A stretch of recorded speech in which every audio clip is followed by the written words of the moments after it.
The wind howled across the cliffs, carrying with it a sharp, salty mist that stung Anna's cheeks. She pressed a gloved hand to her hat, trying to keep it from flying off as the carriage rounded a final bend and the manor came into view.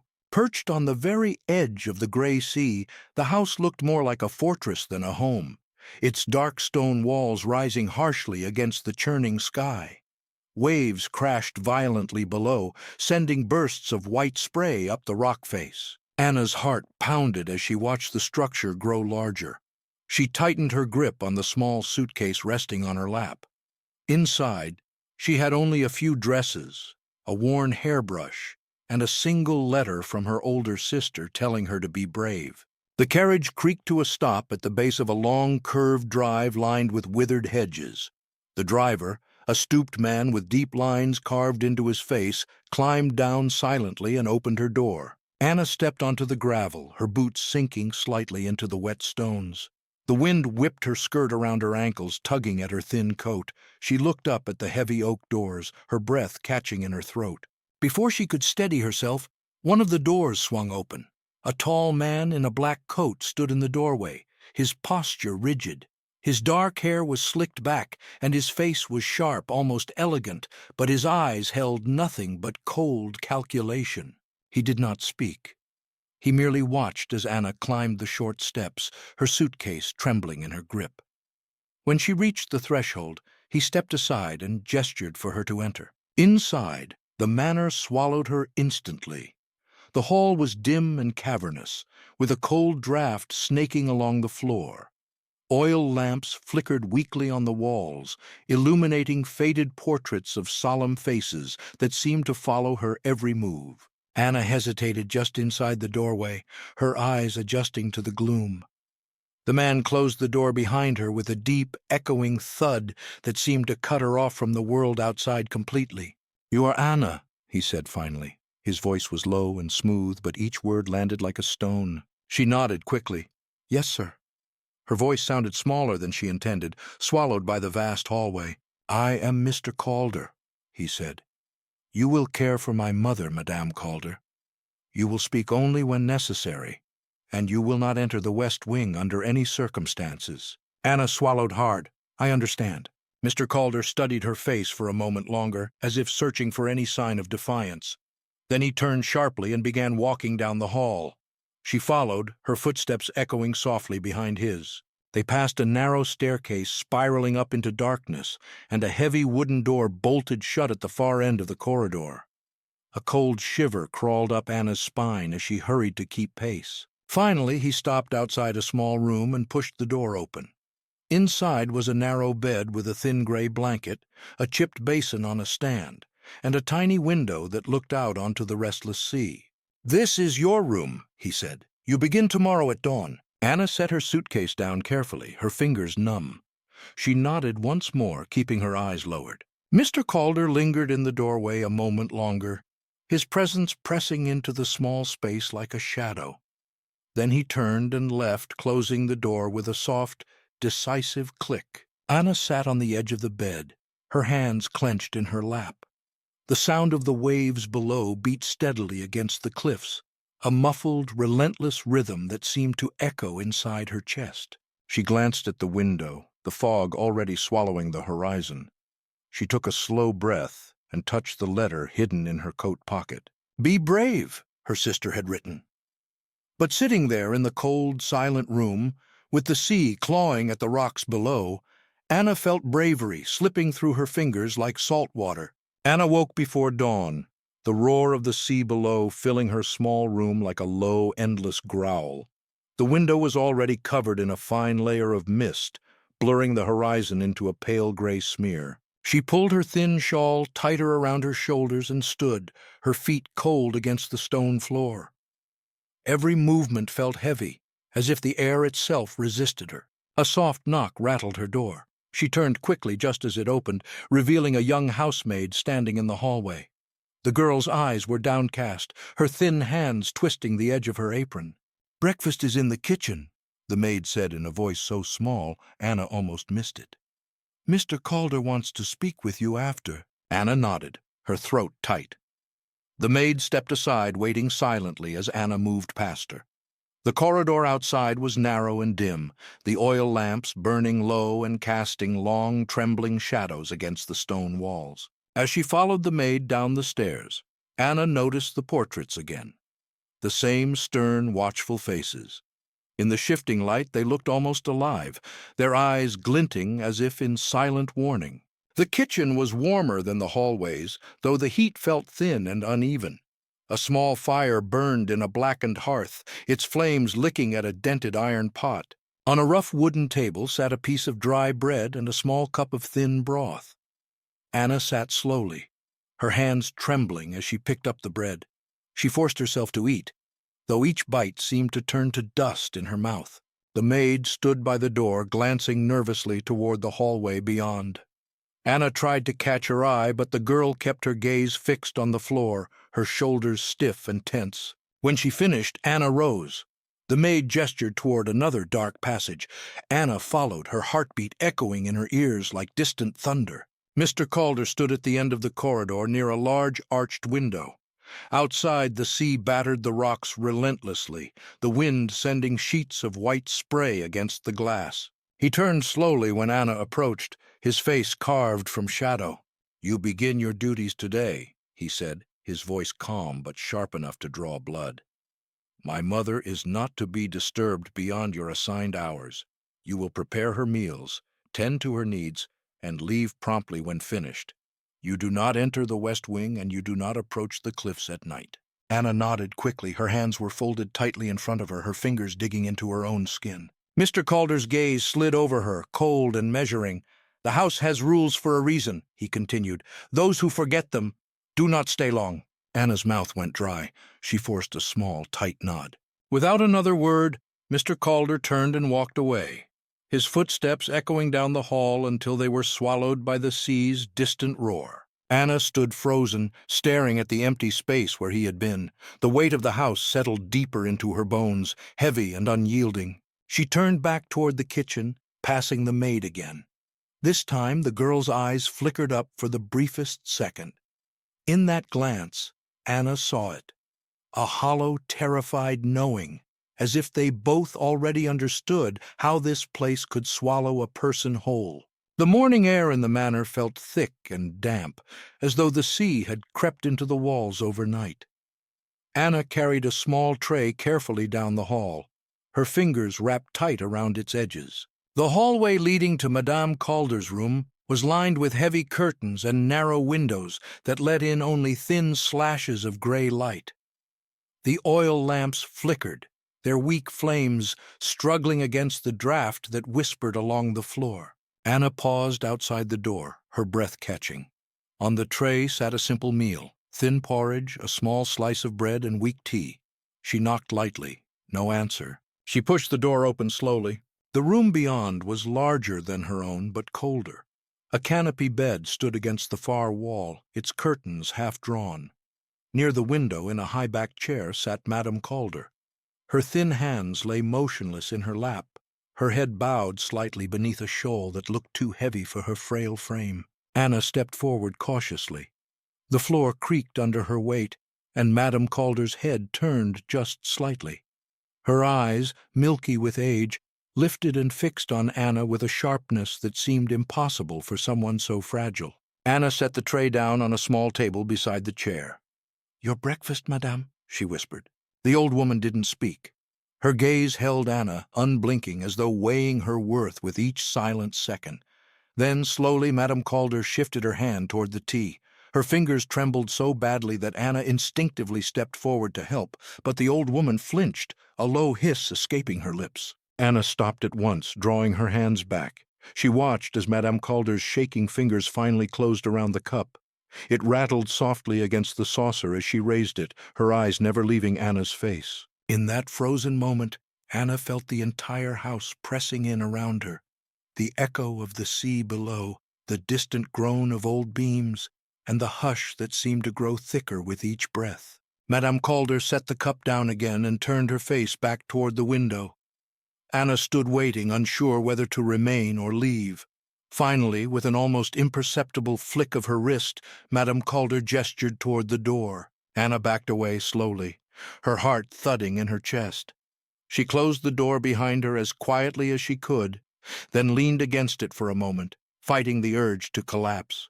When she turned, she saw the housemaid standing at the end of the hall, her eyes wide and fixed on Anna.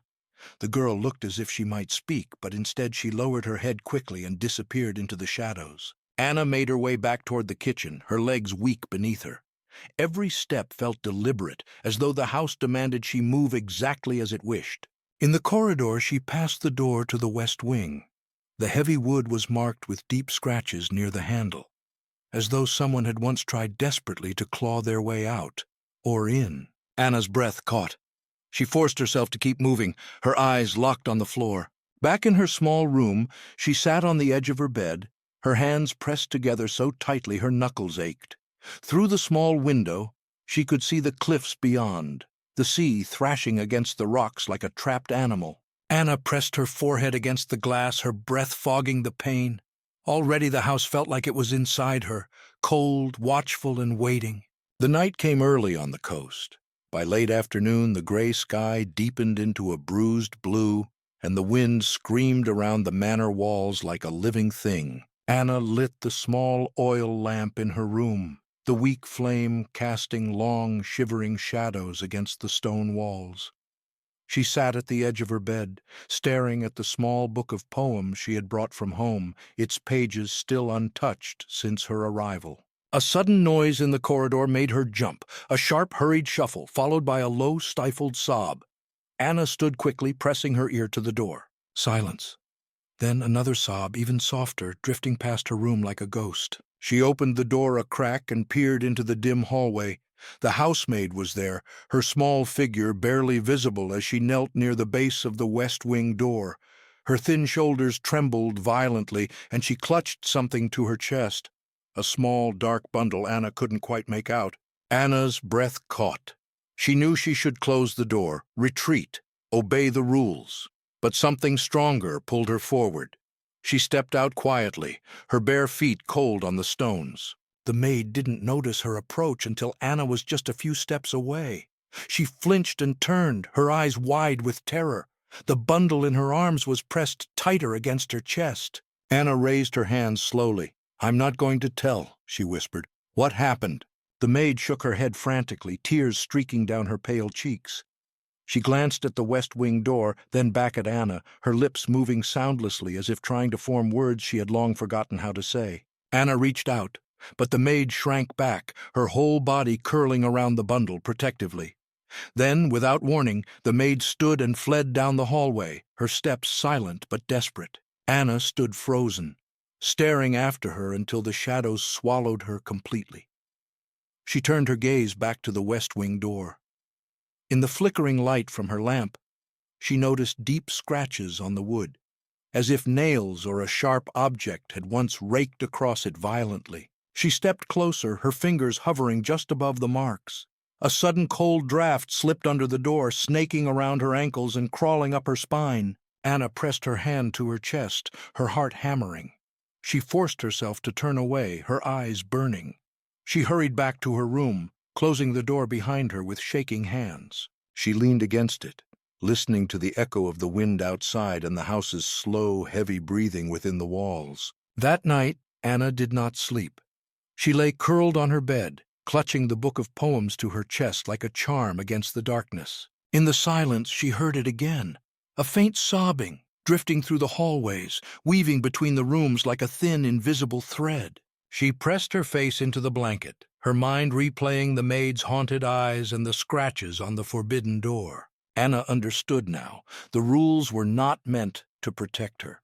They were meant to keep her from seeing, and what she had begun to glimpse was only the beginning. The next morning broke under a heavy fog that pressed against the manor windows like a damp, suffocating blanket. Anna dressed in silence, her hands moving mechanically as she tied her apron and pinned up her hair. The hallway outside felt even colder than usual, each portrait along the walls seeming to watch her more intently than before. She kept her eyes lowered as she passed them, her breath shallow. In the kitchen, she found the housemaid standing by the stove, stirring a thin pot of porridge. The maid's eyes were red and swollen, her shoulders hunched as though she were trying to fold into herself and disappear. Anna approached carefully, her voice barely above a whisper. "Do you need help?" The maid flinched, nearly spilling the pot. She shook her head quickly, never lifting her gaze. Anna hesitated, then turned to gather a tray for Madame Calder. As she worked, she felt the maid's silent, trembling presence behind her, a constant reminder of the night before. When Anna stepped into the hallway with the tray, she glanced once toward the west wing door. The scratches were still there, raw and deep, as if freshly carved. She hurried to Madame Calder's room and knocked softly before entering. The old woman sat as before in her high-backed chair by the window, her shawl draped heavily over her thin frame, her head tilted slightly toward the sea beyond the glass, though her eyes seemed fixed on some faraway point no one else could see. Anna set the tray down and poured the tea, her fingers trembling. Madame Calder turned her face toward her slowly, her eyes sharp and glassy. Without warning, the old woman's hand shot out, closing around Anna's wrist with surprising strength. Anna gasped, nearly dropping the teacup. Madame Calder's lips parted, and for a moment Anna thought she might speak. But no words came, only a faint, rattling breath that seemed to scrape up from deep within her chest. Anna tried to pull away, but the old woman's grip tightened. Her nails, yellowed and cracked, dug into Anna's skin. Finally, Madame Calder's hand loosened and dropped back into her lap. Anna stepped away quickly, cradling her wrist against her chest. She glanced at the door, then back at the old woman, who now stared blankly at the sea again as if nothing had happened. Anna backed toward the exit, her heart hammering so hard she thought it might echo through the walls. She closed the door behind her softly, then stood in the hallway, pressing her back against the cold stone. A sharp sound behind her made her spin. Mr. Calder stood at the far end of the corridor, his eyes fixed on her. His posture was rigid, his hands clasped behind his back. He began to walk toward her slowly, each step deliberate. When he stopped just a few feet away, he tilted his head slightly. "You will remember the rules," he said, his voice low and even. "Do not linger where you are not wanted. Do not involve yourself in what does not concern you." Anna swallowed hard, nodding. Her injured wrist throbbed under her fingers. Mr. Calder held her gaze for one long, suffocating moment before turning sharply and disappearing into the west wing. The door closed behind him with a heavy finality that made Anna's skin crawl. She hurried back toward the kitchen, her mind a tangled snarl of fear and questions. The maid was gone when she arrived, the kitchen empty and cold. Anna sank into a chair, pulling her shawl tightly around her shoulders. Her wrist pulsed where Madame Calder's nails had bitten into her flesh, the pain sharp and real, a mark she could no longer deny. She realized then that the house was not just watching her. It was beginning to close around her, slowly but surely, like the tide crawling up the rocks. That night, the storm rolled in without warning. Thunder cracked above the cliffs, and rain lashed the manor windows like 1,000 desperate fingers. Anna lay curled on her narrow bed, the thin blanket pulled over her head. Each rumble of thunder made her flinch, her heartbeat echoing in her throat. The walls felt alive, groaning with each gust of wind. Somewhere down the hall, a door slammed, followed by hurried, muffled footsteps. Anna sat up, her breath sharp and ragged. She crept to the door and pressed her ear against it. The footsteps passed again, lighter this time, quick and almost frantic. A sudden sharp noise, like something being dropped, rang out from deeper in the house. Anna opened her door just a crack. The hallway beyond was dark except for a single oil lamp flickering weakly at the far end. The air smelled of wet stone and old smoke. She slipped into the corridor, her bare feet silent on the cold floor. Her injured wrist throbbed, but she ignored it, moving toward the faint glow of the lamp. As she drew closer to the west wing door, she heard it, a thin, broken sob echoing softly against the walls. Anna froze, her hand trembling at her side. The sound came again, and she realized it was coming from the maid. Slowly, cautiously, Anna stepped closer. The maid knelt in front of the west wing door, her forehead pressed against the scratched wood, her shoulders shaking violently. In the dim light, Anna could see her lips moving, forming words too quiet to hear. Anna's heart twisted. She wanted to run to her, to pull her away, to whisper that they had to leave, but her legs refused to move. Suddenly, the maid's head snapped up. She turned to look at Anna, her eyes wide and wild, her face streaked with tears. For a moment they stared at each other, an entire conversation passing silently between them, fear, warning, desperation. Then, from somewhere deep within the west wing, a heavy thud reverberated, followed by the faint scrape of metal.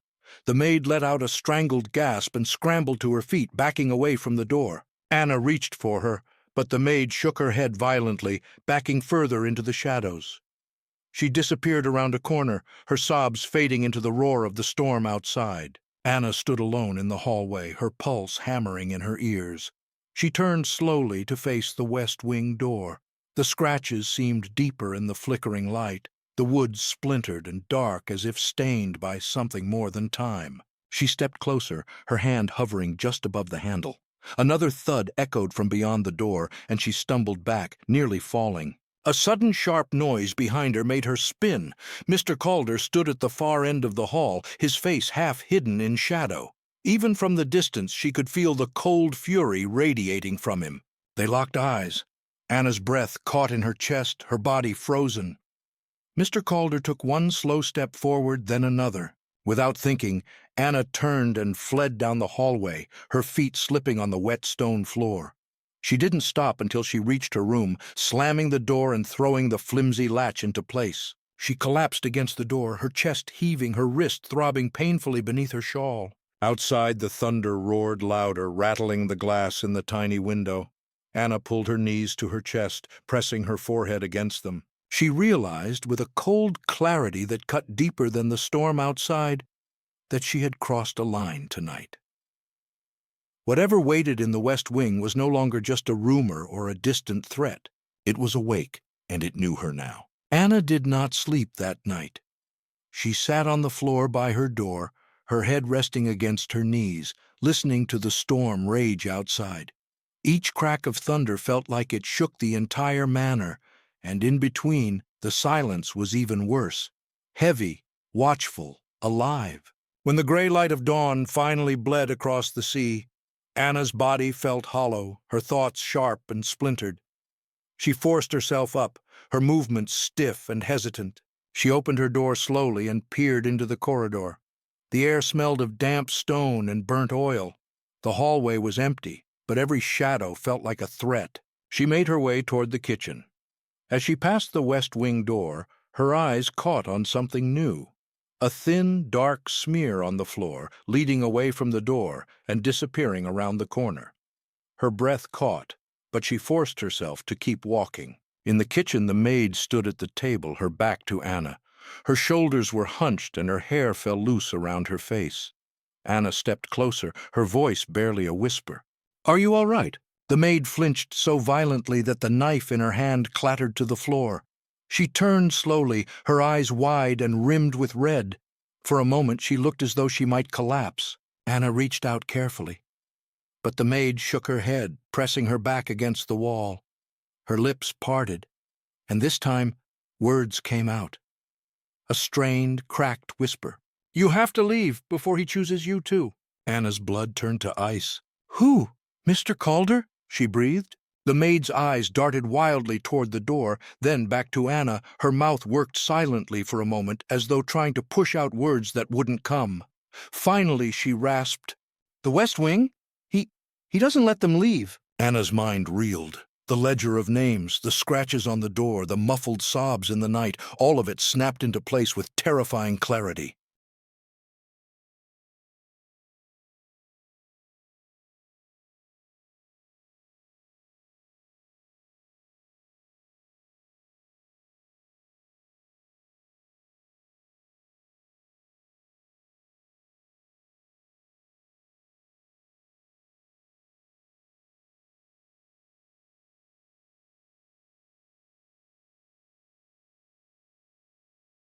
Before Anna could speak again, the sound of heavy boots echoed down the hallway. The maid's eyes widened in horror, and she pushed Anna away sharply.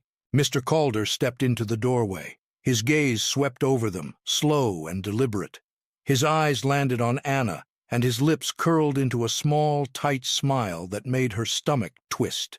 "Breakfast is late," he said coldly. "We will discuss your distractions later." The maid ducked her head, trembling, and began preparing the bread and tea with frantic, jerky movements. Anna stood frozen, her pulse roaring in her ears. Mr. Calder turned and left without another word. The moment he disappeared, the maid grabbed Anna's wrist with surprising strength. Her fingers dug into the bruises Madame Calder had left days before. "You must run tonight," she hissed. "At moonrise, go to the cliffs. There is a small boat hidden in the cove. Take it, do not look back." Anna's breath stuttered. She looked into the maid's eyes, wild, terrified, but alive with a desperate kind of courage. Anna nodded, her voice lost somewhere deep in her chest. The maid released her and turned back to the table, her hands moving mechanically again. Anna stepped back, her thoughts crashing like waves against the rocks below the manor. She knew now there was no waiting, no quiet obedience that would save her. Tonight she would have one chance to slip away from the house's grasp, and from Mr. Calder's cold, unblinking eyes. All day Anna moved through the manor like a ghost. Each corridor felt longer, each room colder. Her mind kept replaying the maid's words. At moonrise, the cove, do not look back. She forced herself to perform her duties as usual, bringing Madame Calder her tea, sweeping the cold hallways, washing the cracked dishes in the kitchen. But every sound made her flinch. Every passing shadow felt like Mr. Calder's eyes boring into her. In Madame Calder's room, the old woman sat more still than ever, her clouded gaze fixed on the window where the sea clawed at the rocks below. When Anna set the tray down, Madame Calder's hand twitched slightly, but she didn't turn her head. Anna watched her for a moment, the urge to ask questions burning on her tongue, but the memory of Mr. Calder's threats tightened around her throat, and she backed away in silence. Back in her small room, Anna gathered what little she could carry, her shawl, the thin book of poems, her sister's letter. She tucked them into a cloth bundle and hid it under her bed, her fingers trembling so badly she nearly tore the fabric. Outside, the sun sank slowly behind a thick wall of sea fog. The wind picked up, rattling the window shutters and moaning through the cracks in the walls. Anna sat on her bed, clutching her knees to her chest, counting her breaths. She knew she had to wait for the moon to rise before she could slip away. Each minute stretched endlessly, filled with the pounding of her heart. When darkness finally swallowed the last light, she forced herself to stand. She grabbed her bundle and listened at the door. The manor was quiet, too quiet, the kind of quiet that felt heavy and waiting. She stepped into the hallway, her bare feet silent on the cold floor. She moved past the portraits, their painted eyes seeming to follow her with cold, knowing stares. At the end of the hall she hesitated, glancing once toward the west wing door. A faint draft drifted from beneath it, carrying a sour, metallic scent that made her stomach turn. She turned away quickly, moving toward the narrow servants' corridor that led to the back garden. The passage was dark and narrow, the walls close enough to scrape her shoulders as she squeezed through. At the end she pushed open a small, warped door.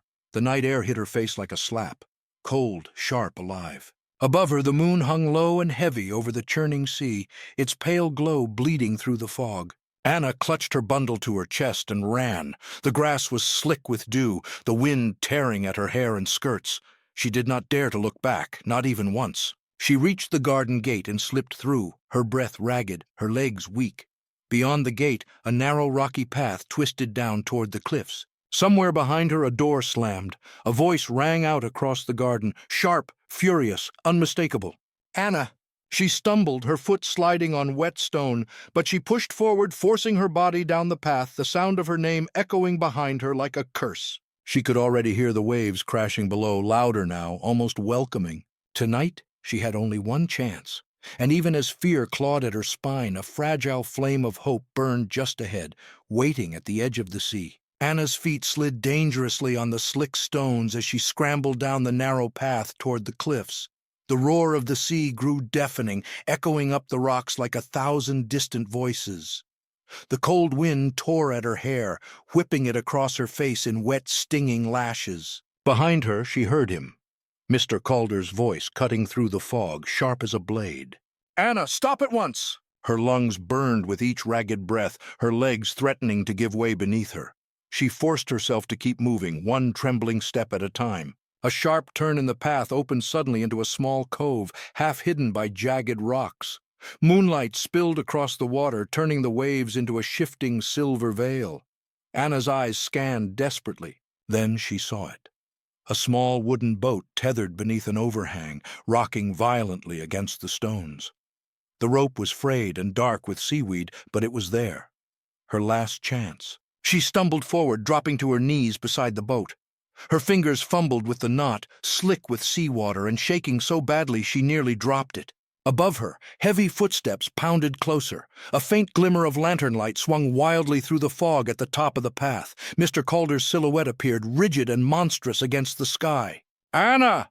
His voice was closer now, a furious roar swallowed and thrown back by the crashing waves. Anna yanked at the rope with a final desperate pull. It snapped free, and the boat lurched away from the rock, bobbing and turning in the cold, foaming water. She threw her bundle into the boat and climbed in, nearly capsizing as she shifted her weight. Salt water splashed into her mouth and eyes, burning her throat as she gasped.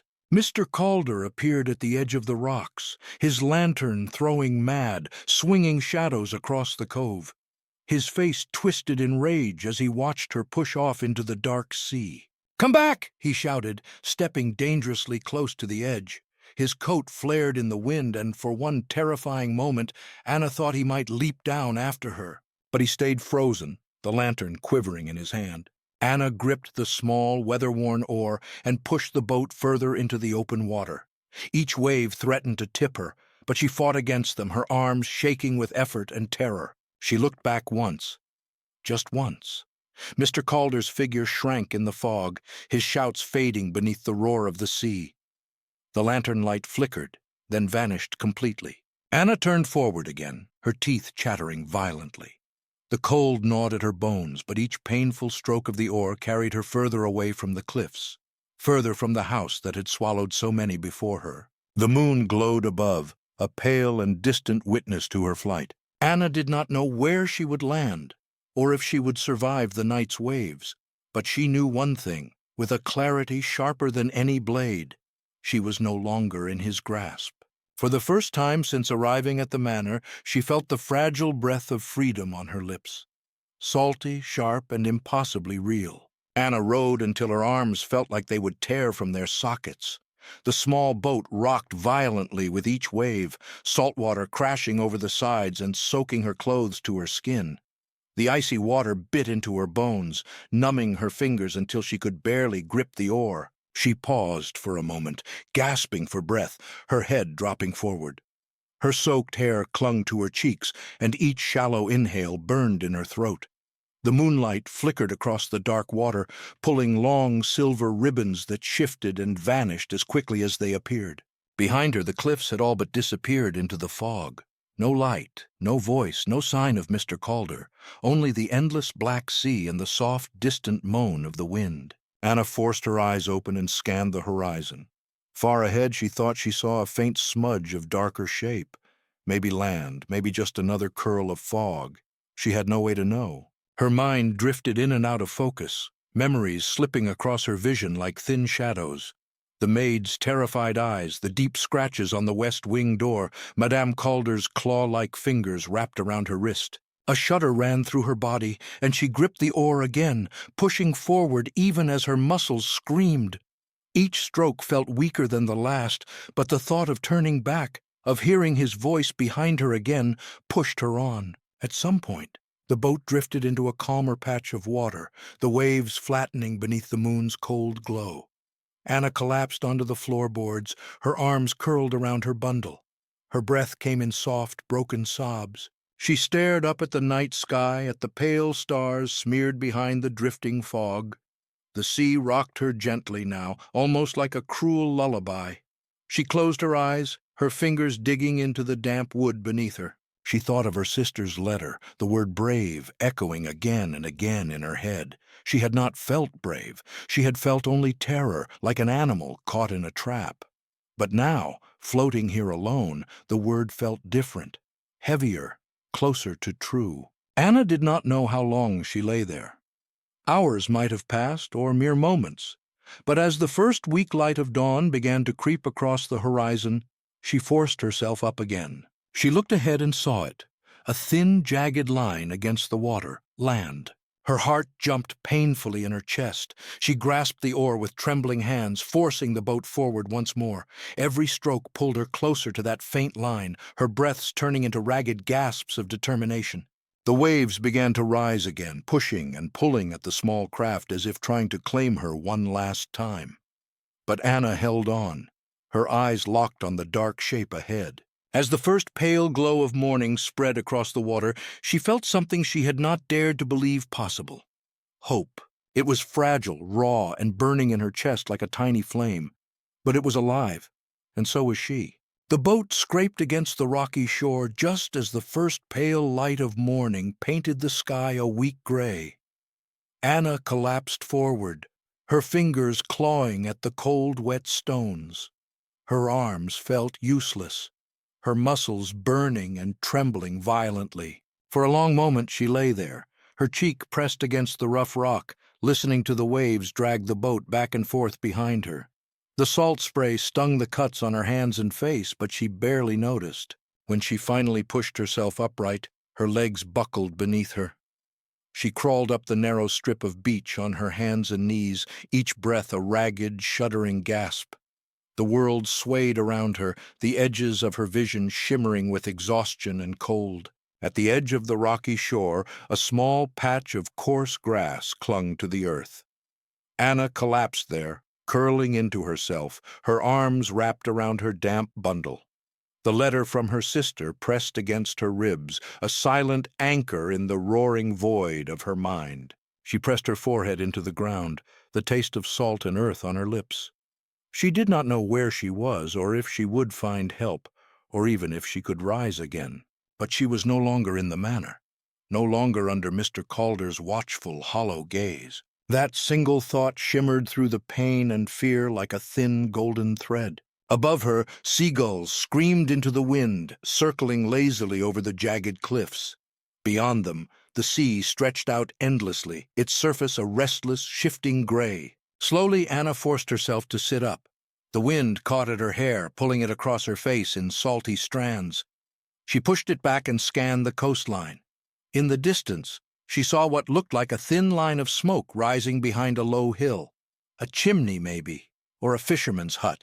Her heart stumbled in her chest. She clutched her bundle tighter and pressed her palms into the grass, trying to stand. Her knees wobbled, but she stayed upright, swaying like a broken reed. She took one hesitant step forward, then another. Each step sent lightning bolts of pain up her legs, but she didn't stop. The promise of shelter, of another human face that didn't belong to the Manor, pulled her onward. Behind her, the boat rocked gently against the rocks, a final echo of the world she had escaped. Anna did not look back. As she climbed the slope, the rising light grew stronger, outlining her thin, shivering figure against the sky. Her breath came in short, sharp bursts, but each one felt like a declaration. She had survived. Reaching the crest of the hill, she paused and looked ahead. There it was, a small cottage, smoke drifting from its chimney, the faint shape of a person moving near the door. Anna's lips parted, a weak sob catching in her throat. Her eyes blurred with tears as she took another step forward, her hand lifting in a slow, trembling wave. She did not know what waited for her there, whether kindness or suspicion, welcome or rejection. But for the first time in what felt like a lifetime, she was moving toward something instead of away, and that was enough to keep her feet pressing into the cold, damp earth. Anna staggered down the hill, each step a battle against her shaking legs and the cold wind whipping across the open ground. The small cottage drew closer with agonizing slowness, its low stone walls dark against the pale morning sky. At the edge of the yard, she collapsed to her knees, her fingers clawing into the damp earth. Her vision swam, the edges of the world pulsed in and out of focus. The cottage door opened suddenly. An elderly woman stepped out, her gray hair bound under a scarf, her face lined and wary. She carried a small pail and paused mid-step when she saw Anna kneeling in the grass. For a moment they stared at each other. Anna tried to speak, but only a hoarse croak left her throat. She lifted one trembling hand, her fingers smudged with dirt and dried blood. The woman dropped the pail. It hit the ground with a dull thud, water spilling across the stones. She rushed forward, her skirts sweeping through the wet grass. "Child!" the woman cried, dropping to her knees beside Anna. Her hands were strong and warm as they grasped Anna's shoulders, steadying her. "What happened to you?" Anna shook her head weakly, tears spilling down her cheeks. Her mouth worked soundlessly, words caught behind a wall of exhaustion and fear.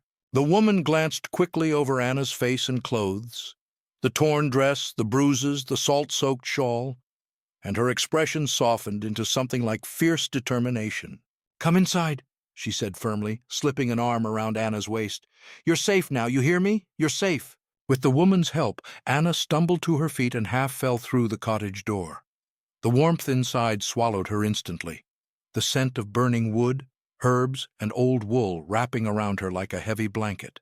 The woman guided her to a low chair by the hearth and pressed her down gently. Anna sat, her body folding inward, her bundle clutched to her chest like a lifeline. The woman moved quickly, stirring the fire higher, fetching a woolen blanket from a small chest. She wrapped it around Anna's shoulders and pressed a chipped mug of steaming broth into her hands. Anna lifted it with trembling fingers, the warmth seeping into her skin. She took a careful sip, the salty liquid burning her cracked lips and throat, but she kept drinking. The woman knelt in front of her, her lined face close. "My name is Bridget," she said softly. "You don't have to tell me anything now. Just rest." Anna's eyes welled again. She opened her mouth, her voice coming out as a strained whisper. "Thank you." Bridget nodded once, her own eyes shining. She stood and began to move about the small room, tossing more wood into the fire and setting a kettle to boil. Anna leaned back in the chair, her eyes drifting to the small window. Beyond the glass, the sea still roared against the rocks, but now it felt distant, a memory rather than a threat. She looked down at her bundle, her sister's letter peeking out from the folds. With shaking hands, she pulled it closer, pressing it against her heart. For the first time since she had arrived at the manor, she felt the weight inside her chest begin to loosen, just slightly. Outside, the morning wind rattled the shutters, but inside, the hearth crackled and the air smelled of herbs and warmth. Anna closed her eyes. She did not know what came next. If Mr. Calder would search for her, if she would ever truly feel safe again. But for this moment, in this small room with Bridget's steady presence, she allowed herself one fragile truth. She was alive and she was not alone. Anna woke to the smell of herbs simmering and the low hum of Bridget's voice as she moved about the small cottage. Her eyelids felt heavy, as if they had been stitched shut by exhaustion itself. When she finally opened her eyes, she found herself still wrapped in the woolen blanket, curled deep into the chair by the hearth. The warmth from the fire had sunk into her bones, easing the ache that had lived in her since the night she fled. Bridget turned when she heard Anna stir. Her lined face softened, and she set aside a bundle of dried leaves. "Good, you needed sleep," she said quietly, stepping closer. Anna sat up slowly, every muscle protesting. She looked around the room, the hanging herbs, the neatly stacked logs, the worn but carefully mended furniture. It felt impossibly far from the cold halls of the manor. Bridget poured a cup of warm tea and handed it to her. Anna took it with both hands, feeling the steam rise against her face. She brought it to her lips, each sip chasing away a piece of the chill still clinging to her. After a long silence, Bridget spoke again. "You don't have to tell me, but I know that look," she said, her voice low but firm. "You've come from something dark." Anna's fingers tightened around the cup. She stared into the tea, her reflection a trembling blur on its surface. Images flickered behind her eyes. The west wing door, the maid's terrified whispers, Mr. Calder's voice slicing through the fog. Her breath caught in her throat. She looked up at Bridget, her lips parting as if to speak, but no words came. Bridget reached forward, placing a gentle hand over Anna's. "Rest. Let the words come when they're ready," she said softly. Anna nodded, her eyes filling. A tear slipped down her cheek, but Bridget did not move to wipe it away. Instead, she squeezed Anna's hand once before standing to tend the fire. Anna watched her, a strange mix of relief and fear coiling in her chest. For so long she had been watched only to be controlled, touched only to be punished. Here the gentle warmth of Bridget's hand felt like a foreign language she had forgotten how to speak. Outside the wind had calmed, and pale morning light spilled through the window. For a moment it almost looked peaceful, the sea a dull silver instead of the endless black maw that had haunted her. Anna wrapped the blanket tighter around her shoulders and closed her eyes. In the quiet of the cottage, she allowed her mind to drift without the constant pull of terror. She thought of her sister's letter, of the word brave, of the night she had chosen to run instead of surrender, and even though her body still trembled, a fragile spark flickered deep inside her, the first fragile seed of something like courage, or perhaps simply the will to keep moving. Bridget's soft humming filled the room, weaving itself around Anna like a shield. For now it was enough. She was here. She was breathing. And for the first time she was allowed to simply exist without watching every shadow. As the day wore on, Anna helped Bridget around the cottage. Though her body ached and her movements were slow, the simple tasks felt grounding, washing a few dishes, folding old linens, sweeping the rough wooden floor. Bridget didn't ask questions. She watched Anna closely but never pressed. Her quiet presence was like a steady hand on Anna's back, guiding her without words. Outside, the sea shifted from dull gray to deep blue as the afternoon sun crept over the waves. Occasionally, Anna would catch her reflection in the small window, her face pale and hollow, her hair tangled, her eyes still wide with shadows. Each time she forced herself to look a moment longer before turning away. In the late afternoon, Bridget prepared a simple meal: boiled potatoes, a bit of fish, and warm broth. They ate in silence at the small table, the sound of the fire popping softly in the background. Afterward, Bridget pulled out a small wooden box and opened it carefully.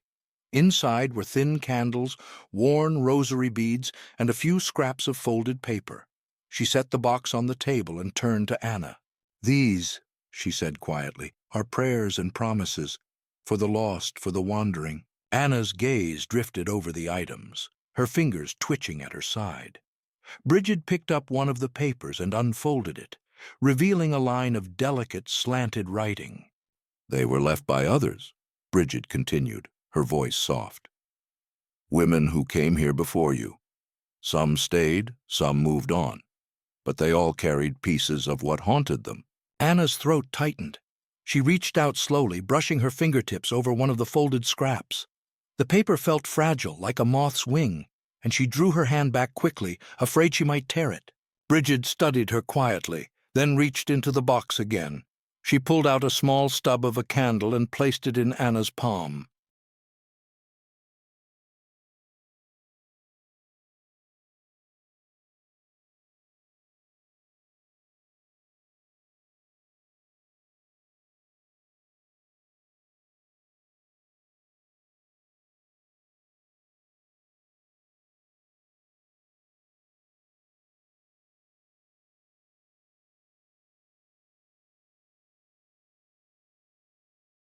"For you," she said, "when you're ready to leave something behind." Anna closed her fingers around the candle, her breath shaking. A sudden wave of grief and relief surged through her chest, rising so sharply she thought she might drown in it. Tears slipped down her face, silent and hot. Bridget did not move, did not touch her. She simply waited. Anna pressed the candle to her chest, bowing her head as the sobs finally broke free. They spilled into the quiet room, raw and sharp, echoing off the stone walls. When her tears slowed, she looked up to find Bridget still there, her gaze steady and kind. "Tomorrow," Bridget said gently, "we'll go to the village. You can decide then if you'll stay or keep going, but tonight you rest here. You are safe here." Anna nodded, her fingers tightening around the candle. She had no words left, only the warmth of the small flame in her palm and the fragile thread of hope pulling her forward. Outside, the sun slipped lower, painting the sky in pale streaks of lavender and gold. The wind softened into a quiet hush, as if the sea itself was listening. For the first time in so long, Anna felt the smallest edge of possibility, not just of survival, but of a life beyond running and hiding. And tonight, in this quiet house with Bridget and the soft hum of the fire, that was enough. Anna woke before dawn, the first pale light just beginning to press against the edges of the sky. The cottage was quiet, the fire burned low, and Bridget's soft breathing rose and fell from her small bed across the room. Anna sat up slowly, the wool blanket sliding from her shoulders. She looked at the candle still clutched in her hand from the night before. She had held it all night, fingers curled tightly as if afraid it might vanish if she let go. She stood and moved to the small table where Bridget had left the wooden box. With trembling hands, she opened it again and looked at the folded scraps of paper inside. Memories, promises, confessions, pieces of the women who had come before her. Anna took a deep breath and set her candle inside the box. She hesitated for a moment, her fingers hovering over it. Then, with a quiet exhale, she let it go. She closed the lid carefully, her chest tightening and releasing all at once. It felt like leaving a shard of herself behind, and though the ache remained, there was also relief, a small, sharp freedom that glimmered inside her ribs.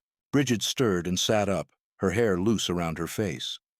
She watched Anna silently for a moment before offering a tired but warm smile. "Are you ready?" she asked softly. Anna nodded. Her voice felt fragile, but she found it anyway. "Yes," she whispered. Bridget stood and wrapped her shawl around her shoulders. She set a pot to boil and handed Anna a small, chipped cup of hot tea. They drank together in the soft gray light, the warmth settling into Anna's bones. When they finished, Bridget packed a small satchel for her, bread, dried herbs, a wool scarf. Anna accepted it with shaking hands, her eyes brimming. They stepped outside together. The sky above was streaked with the first hints of pale gold, the sea below calmer than she had ever seen it, shimmering softly in the dawn light. They walked the narrow path toward the village in silence. Each step felt like a quiet victory, each breath a small act of defiance against everything she had left behind. At the top of a small rise, the village appeared below them. A scattering of roofs, thin columns of smoke rising from chimneys, the distant shape of people beginning their morning work. Anna stopped. Her eyes traced every detail, her heart pounding. Bridget turned to her, her eyes soft and knowing. "You can stay there," she said, her voice low and steady, "with the sisters at the church, or move on.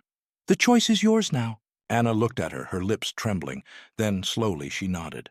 "I want to try," she whispered. Bridget reached out and squeezed her hand. No words followed. None were needed. Together they continued down the path, the wind soft against their faces, the smell of salt and morning grass wrapping around them. At the edge of the village, Anna paused and looked back once, her gaze sweeping across the cliffs and the distant line of the sea. The manor was gone from view, hidden behind the rocks and fog, but she felt its shadow release her at last. She turned forward again, her chest rising with a shaky breath. She had escaped, she had survived. And for the first time truly, Anna stepped into her own life. Not as prey, not as a ghost in someone else's house, but as herself. The path ahead was unknown, lined with pain and healing both, but it was hers, and that fragile promise glowed brighter than any lantern in the dark.